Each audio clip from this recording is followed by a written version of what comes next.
Welcome to Turn Off Road. In this video, we'll show you how to install the multi-pod light bar on your Jeep JL.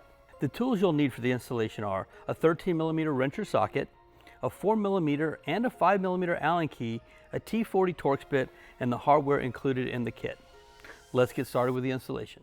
What you'll get in the kit for your JL is the multi-pod light bar mount and two brackets along with some hardware and foam pads. The first thing we want to do is go ahead and prepare our two brackets to be installed on the Jeep. That's going to require us to install the foam pads, which acts as an anti-chafing buffer between the bracket and your paint. So I'm going to go ahead and get started by installing our foam pads. All right, so in preparation for installing my mounting brackets, I want to install our foam pads. To do this, I'm going to find the one that matches the contour here, and there'll be a mirror image for the other side, and then the contour here. Once I've determined which pads go on this bracket, I'm going to go ahead and take out the pre-punched areas.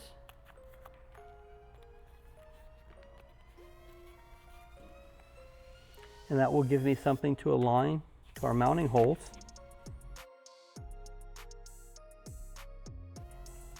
Once I have that done, I'm going to start peeling up.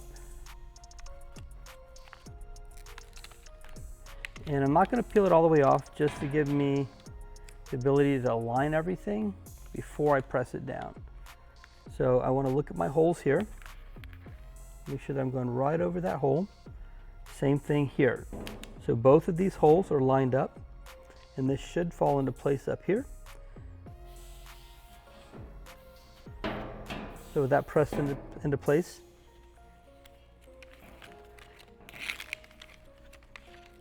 I'm going to remove this paper.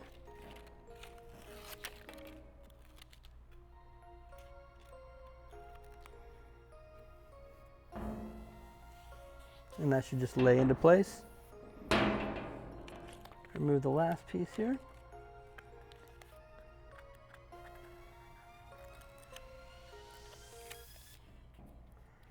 Okay, I do want to make sure that I'm lining that hole up.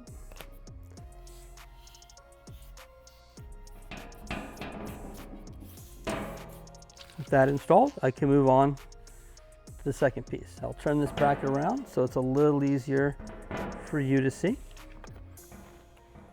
All right, again,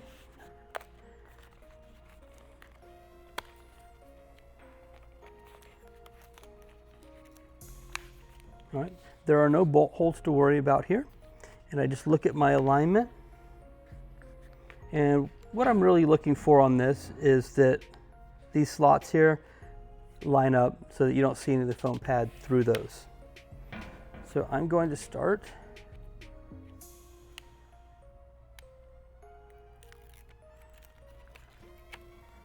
with this section here.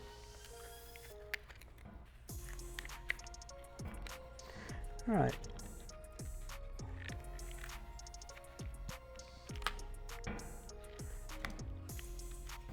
And I'm just using this outside edge here and lining everything up as I go down. All right, so I have a curve I need to press into. So now that I'm started, I can just come back,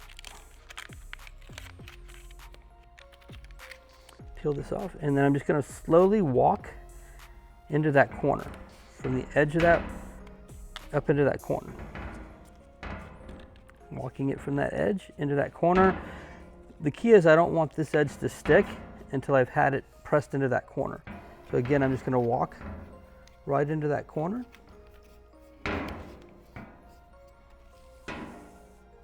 And then I can press this outside edge.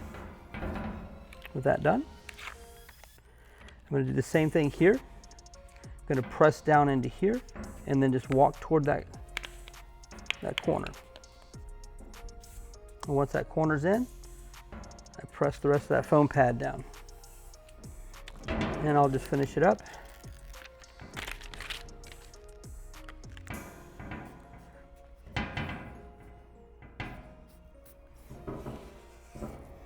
And there we have it. Foam pad is installed on the driver's side bracket. I'm going to repeat that on the passenger side.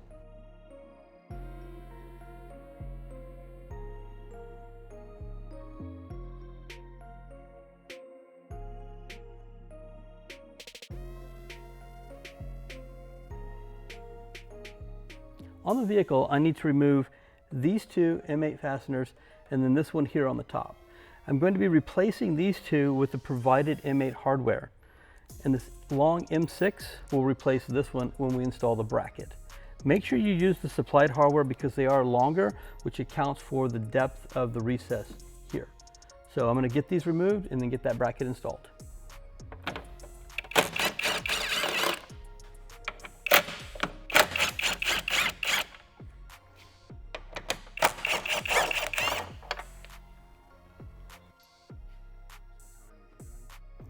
All right, with those fasteners removed, I can line the bracket up using the supplied M8 hardware.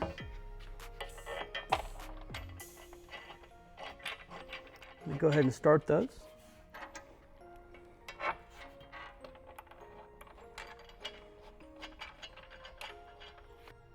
All right, with the two M8s started, I'm going to use the M6 to go down from the top here. Just push up and over to help align the holes, because the foam pad will kind of try and push it away.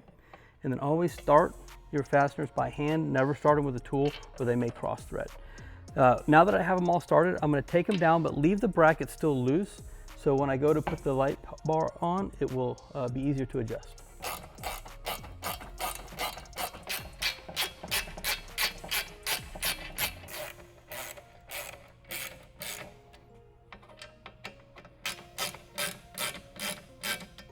All right, I have the bracket, all hardware started. It's still loose enough for me to move, which will give me the ability to get the light bar in there without fighting it.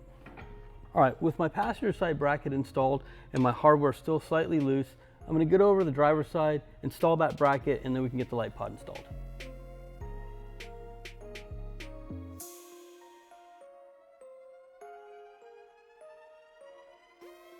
All right, the multi-pod light bar does give you the flexibility to mount just about any light you want in here, as long as it's smaller than 3.5 inches. That's going to be about your maximum size to fit within the barriers here.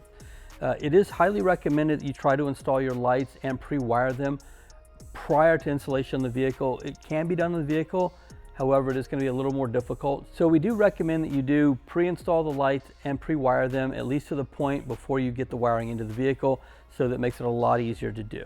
All right, the lights do mount through the bottom and these slots in the bottom. So your light, however you're mounting your lights, you will need some sort of a post protruding from the bottom to properly mount it. Side mounted lights are not going to work for this application. However, most pod lights do mount from the bottom.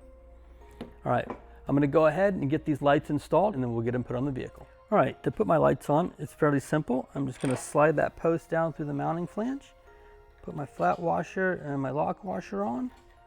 And I also have a lock nut here. Get that on there. And what I want to do here is I want to leave the light kind of loose, not too loose, but enough so that I can position it in it and turn it. I can do my final alignment on the vehicle and steer these lights where I want them. But I'm also may need to adjust my lights for my angle that I want to point up or down. So I'll need access to that. What I may need to do is slide the lights side to side to gain access to tighten those final screws for pointing. Depending on the light that you have, may determine that you need to do a slightly different procedure. So a real quick tip for you, if you're having an issue trying to hold up the light bar and mount the light pods, just use something to elevate it so it's a little easier to get those in there.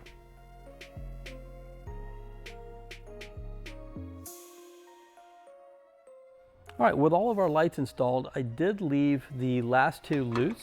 The primary reason for that is because when I go to install my hardware, I want to be able to get around this end light here. These slots here, I can just move that light out of the way, slide my hardware in. If you have a different light that doesn't step back as far or is more rounded, you may not need to do that on this particular light. I just had to leave it loose. Once it's installed, I can tighten it up and I'll be complete. Now that we're at the vehicle with our fully assembled light bar, I'm going to have an assistant hold one side up so I can start the fastener on this side.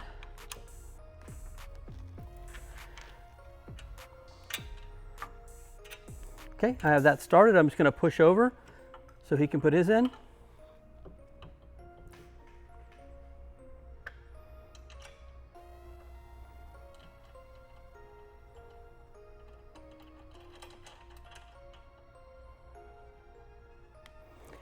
All right, with those top fasteners installed, we're going to get the bottom one started. Everything's loose. There's a little bit of a tension on here, so you will have to push them together, but once they're all tightened up, it'll be nice and firm and installed.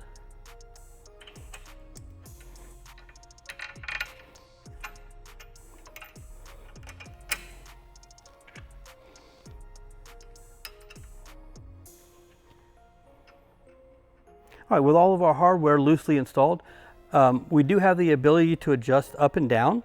Since our wiring is strapped along the bottom, we're just going to lift up to the top of our mounting position here and tighten down our fasteners.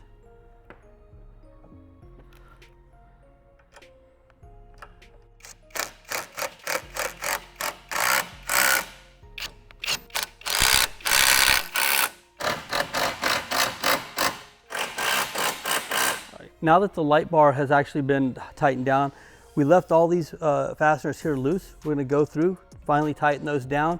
Then we'll position all of our lights, aim them where we want them, and do the final tightening on those. When tightening fasteners into body panels, I prefer to use hand tools instead of power tools like we did up here. Here I have a actual fastener that has a nut and a bolt. Down here I have a captive threaded. Once I strip that, it's done. It's damage to the vehicle that's difficult to repair. It's always recommended to use your hand tools here and only tighten them snugly and firmly. There's no need to over tighten these. I'm going to go finish up on the other side. So the only thing left to do on this JL would be to finish the wiring for the lights. Again, that's going to come down to which lights you use, what combination you want, and how many of them you want to come on with which switch.